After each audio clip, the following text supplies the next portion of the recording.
Il me semble que dans la plupart des analyses, soit des analyses de type proprement philosophique, soit dans des analyses plus politiques, sinon des analyses marxistes, la question du pouvoir avait été relativement marginalisée.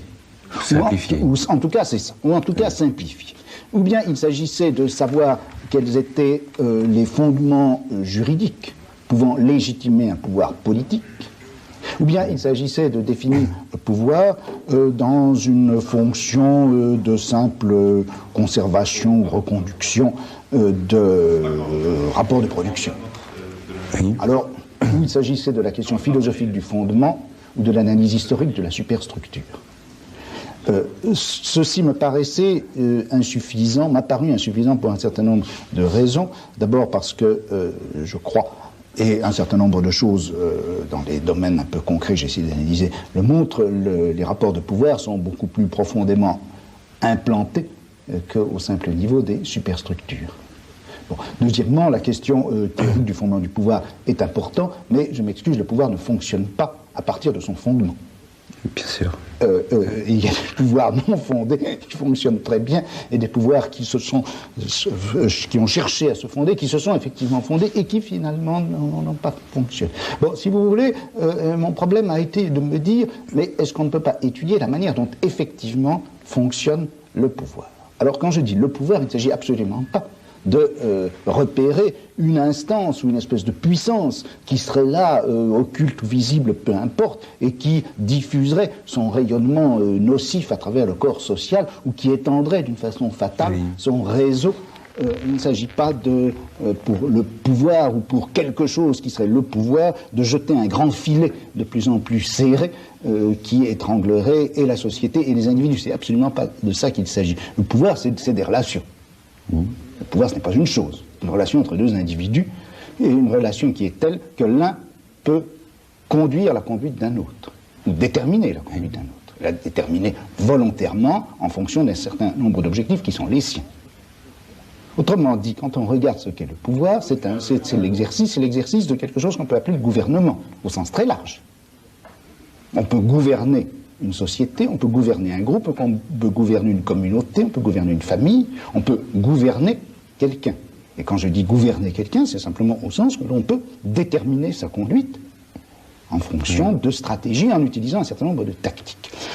Donc, si vous voulez, c'est la gouvernementalité, au sens large, entendu donc comme ensemble des relations de pouvoir et techniques qui permettent à ces relations de pouvoir de s'exercer. C'est cela que j'ai essayé d'étudier. Comment est-ce qu'on a gouverné les fous? Comment est-ce que le problème du gouvernement des malades, encore une fois, je me mets gouvernement entre guillemets, en lui donnant un sens à la fois large et riche, comment est-ce qu'on a gouverné les malades? Qu'est-ce qu'on en a fait? Quel statut on leur a donné? Où est-ce qu'on les a placés?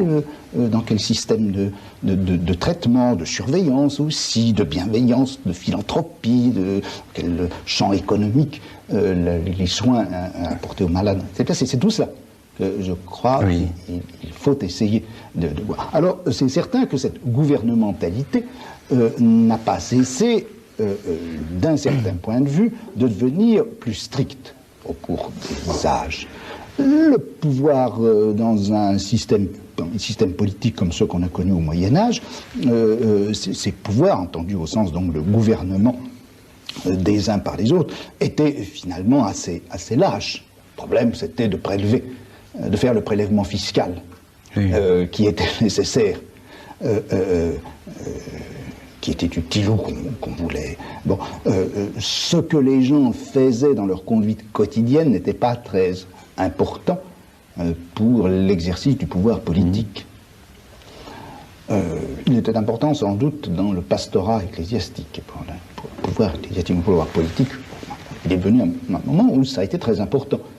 Et où par exemple maintenant, pour prendre une chose très simple, le type de consommation des gens devient quelque chose qui est important économiquement, qui est important aussi politiquement.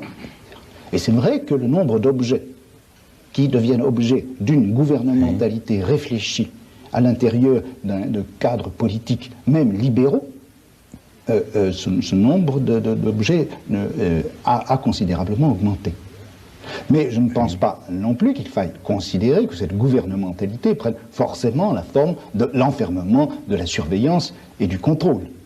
Par toute une série de régulations subtiles, souvent.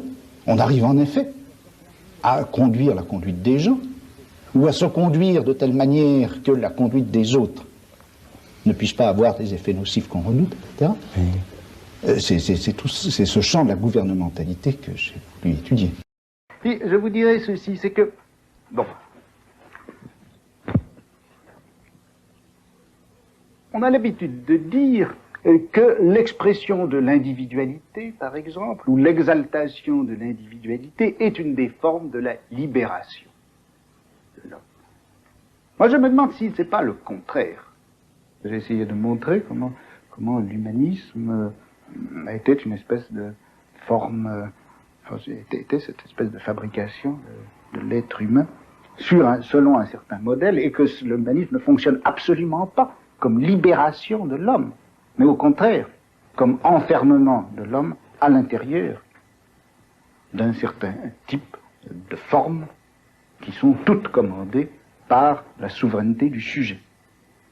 Dans la mesure où se pose à moi, de façon peut-être un peu obsessionnelle, ce problème de la limitation, de l'exclusion, de l'assujettissement, du rapport de force et de subordination, bon, il est évident que le problème de la justice, de la loi, de la pénalité, de la police, de la prison, etc., sont pour moi des problèmes très très importants.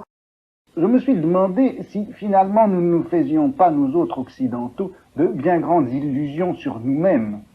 Nous nous imaginons volontiers que nous sommes une civilisation très tolérante, que nous avons accueilli toutes les formes du passé, toutes les autres formes culturelles étrangères à nous, que nous accueillons aussi toutes les déviations qui sont de l'ordre du comportement, du langage, de la sexualité, etc.